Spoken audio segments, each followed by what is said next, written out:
Hello, I'm Peter Von Eason. Today we're going to go over how to build one of the most popular styles of ice shacks. There's a lot of different styles out there. This is one of my favorite. It allows a lot of people to fish almost all the way around the entire hole. One of the main things that you have to consider when you're building your shack are your skids, which are on the outside of your shack. We used 4x6 timbers and cut the timbers upwards, so when you're towing the shack on or off the ice, you can pull it with ease over any kind of conditions. We added some steel plates here, and this is what we'll actually attach our chains to so that we can pull it on and off the ice without wrecking the skids. The way that you frame in your floor is going to totally depend on the style of shack that you choose and where you want to place your hole.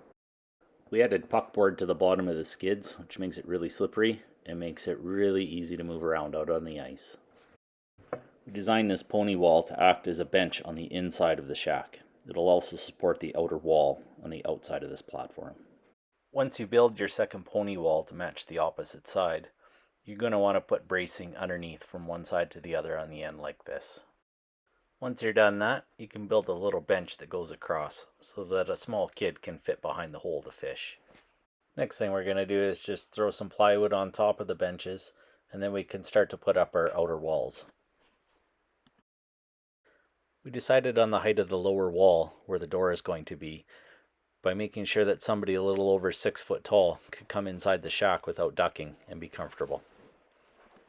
When we built the second outer wall, we wanted a little bit of slope to the roof, so we just made it a few inches higher than the opposite side. Once both walls were in place, we just held them together with the 2x6. Once we were happy with the spacing, we just added more 2x6s along the roof. Once we had enough 2x6s to support the roof, we built an outside wall and framed in a window here, as you can see.